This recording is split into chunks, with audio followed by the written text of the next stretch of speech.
Hello, welcome to part 3 of our video tutorials on how to set up your e-commerce website using WooCommerce plus WordPress. In the previous videos I was sharing with you guys how to set up your domain name and you set up your web hosting, install a free WordPress and a free WooCommerce plugin to your new e-commerce site. In today's video I'm going to be sharing with you guys how to pick a payment method, and PayPal is usually highly recommended. And if you haven't subscribed, consider subscribing so you don't get to miss out on other important videos such as this. Now, being able to accept online payment is at the very core of your e-commerce store.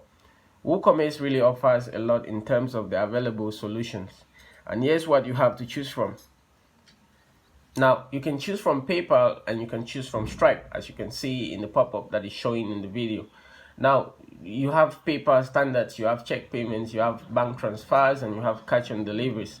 What you must understand is that there are two of the most important payment options for you to choose from. I mean, the PayPal and the Stripe. And it's highly recommended that you integrate your site with both. Just click on their corresponding check boxes and you can go ahead. You can also select other payment methods that seem to make sense to you. And there's going to be even more options available later in your WooCommerce setting panel. You must understand that in order to make an online payment work, you need to sign up with PayPal or Stripe separately, and the setting in your WooCommerce are only for integrating your existing PayPal and Stripe accounts with your new e-commerce site.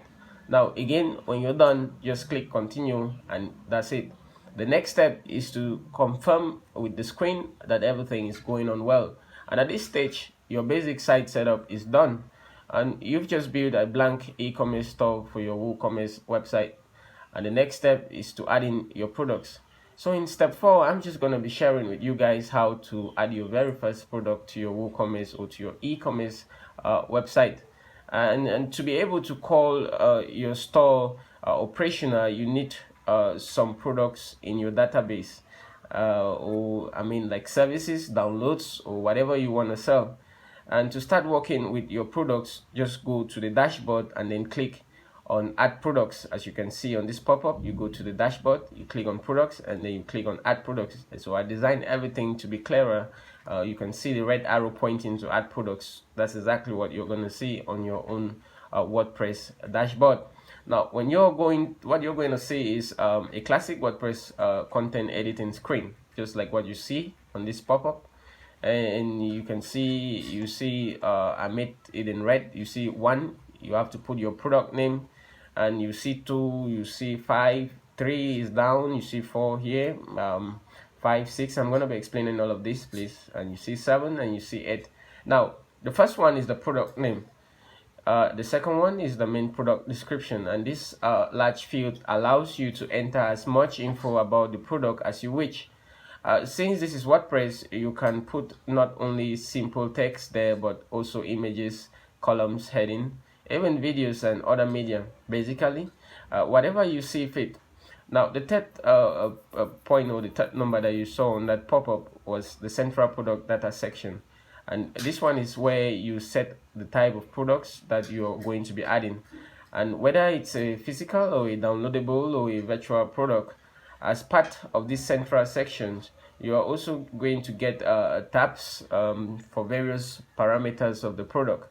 And the first tab you're going to see is the general, and this is where you get to set the pricing and the taxes. And the second one is the inventory, and WooCommerce allows you to manage stock levels. You see, the third one is shipping, and here you can set the weight and the dimension and the cost of shipping.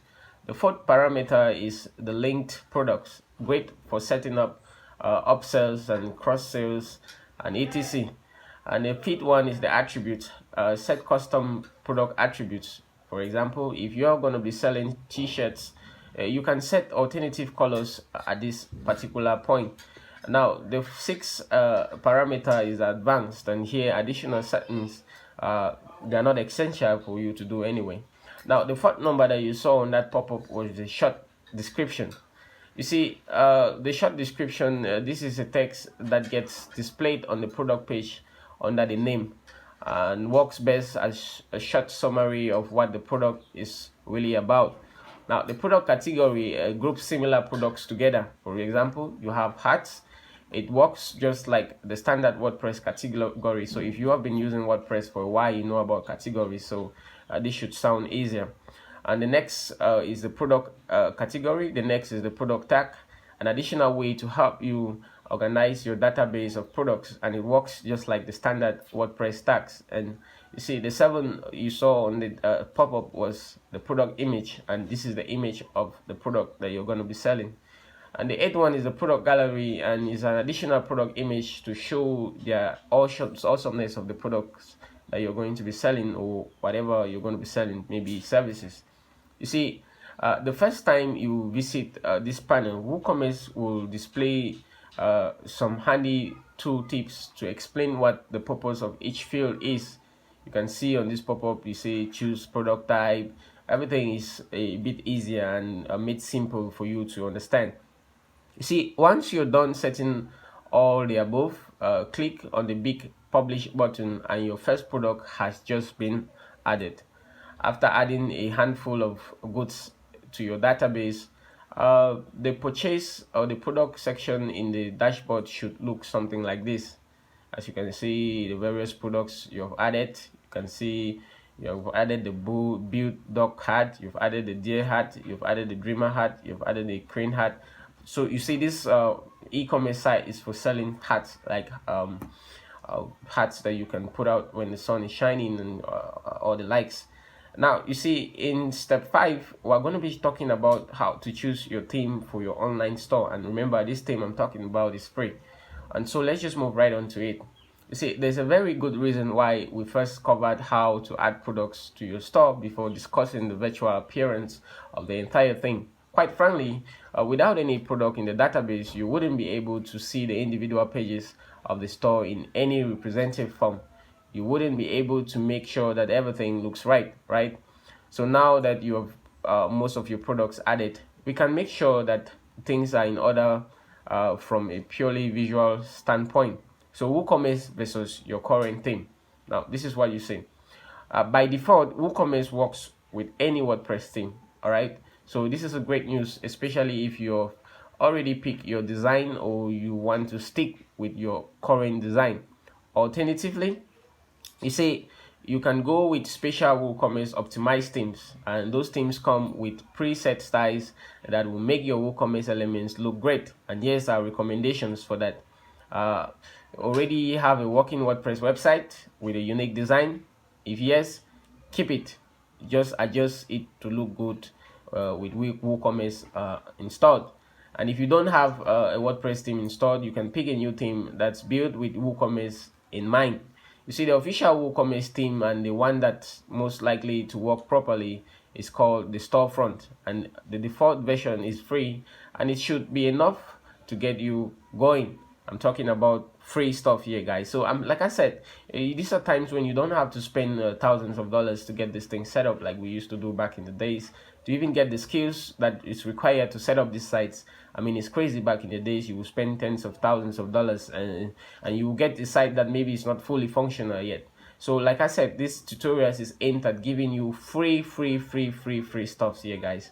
Now you can see on this pop-up that things are getting cool, right? So alternative, you can visit the e-commerce section in the theme forest, the biggest directory of premium WordPress themes on the web. So now you can see on this pop-up, regardless of if you've added or you've decided to stick with your current theme, or have gone for a new theme with WooCommerce optimized, what you need to do next is to make sure that the individual pages of your store looks good. Let's do that now. So you see, this will bring us to the end of the video tutorial since it's getting too long. In the next tutorials, or in the next video, we're going to be looking at the rules of e-commerce store design. So I hope you love this video. If you love our videos, you can share it on social media. We'd like to thank you for watching our video again, and if you haven't subscribed, you might want to consider subscribing so that you don't get to miss out on other important videos such as this. See you in the next video, guys. Ciao.